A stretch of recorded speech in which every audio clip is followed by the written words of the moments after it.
Hello students, in this video we are going to discuss about the time of flight and some more factors of the angular projectile. In our previous video we have discussed about its path of projectile. Okay, we have projected any object angularly which is making theta angle with the x-axis, and this one will be the path, and the equation of path was the equation of parabola. Time of flight.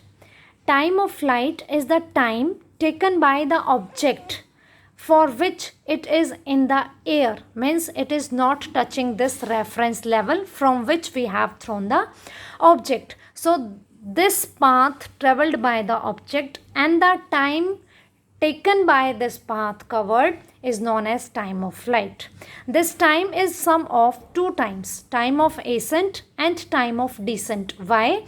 We have thrown the object vertically upward, okay, at an angle theta. So this is moving in the upward direction for half of its path, and then it is moving in downward direction. Okay, so this is the time of ascent to reach the height, and this is time of descent coming from the height.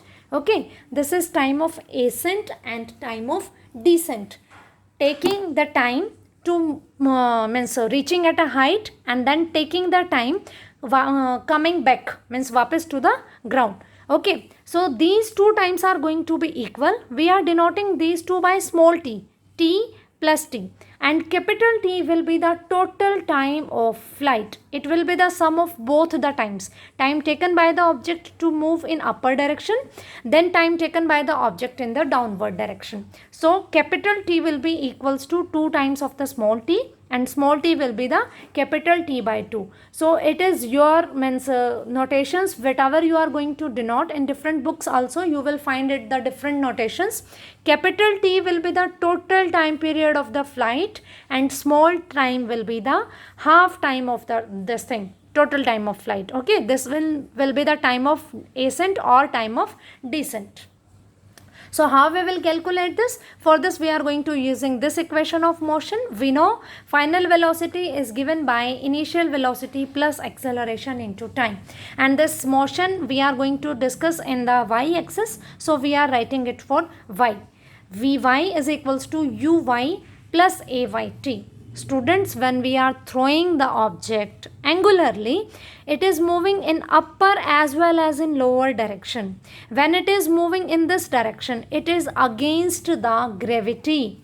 Okay, so here the velocity is going to be decrease, and when it is reaching to this maximum height, its velocity becomes 0, and then it starting moving towards the ground.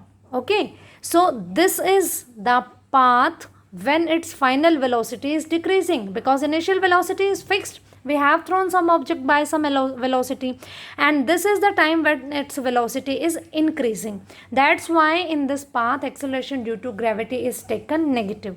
So Vy final velocity is going to be 0. We talk about this one only, this path. Okay, it is moving in upward direction. So Vy is equals to 0, Uy is equals to u sine theta, and Ay is equals to minus g. T is equals to t by 2, because capital T is the total time of flight. So of course time of ascent will be half of the total time. So Vy is equals to 0, Uy is equals to u sine theta, Ay is equals to minus g, and t is equals to t by 2. If this concept is clear to you, then of course you are going to do it very clearly. So Vy 0, Uy u sine theta minus g into k t by 2. Okay, so from here u sine theta is equals to g t by 2. 2 will come here and multiply 2u sine theta upon g. This g will shift in the denominator. It will be equals to t. So t is equals to 2u sine theta upon g. This will be the time of flight, and this is the value of capital T. So it will be the total time taken by the object moving from this original level to again reaching the same reference level. Okay, so if I talk about only the time of ascent or the time of descent, it will be half of this. So t will be equals to u sine theta upon g. According to the situation, we are going to use the result. If total time we need, we are going to use this one, 2u sine theta upon g. If only the time of ascent or the time of descent is required, we are going to use this one formula. I hope this is clear to you. So moving towards the maximum height. Means up to which height? Maximum height. Up to which height it can means reach. Means how much maximum height it can attain. So this thing is going to represent the maximum height. Okay. So for this we are going to use the equation y is equals to y naught plus uyt plus half ayt square. Okay, because after this point it is going to coming downwards. Here it is reaching. So this is the stage when it is at the maximum height from the ground level. Okay, so half time it will require, the time of ascent only.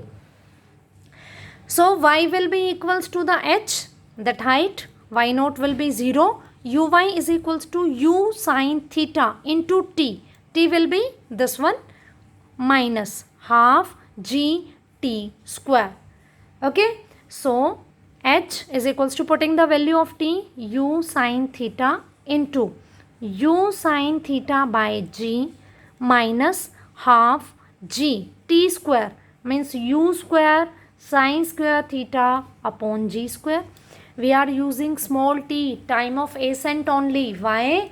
Because only this duration is going to reach the object at the maximum height. That's why. So solving this thing, h is equals to u square sine square theta upon g minus half. This g will cancel this one power of g. So we will left u square sine square theta upon g. Now look at this one. U square sine square theta upon g, u square sine square theta upon g. It is 1 and it is minus half. So 1 minus half into u square sine square theta upon g, and 1 minus half, of course it is equals to half u square sine square theta upon g. So this is the maximum height.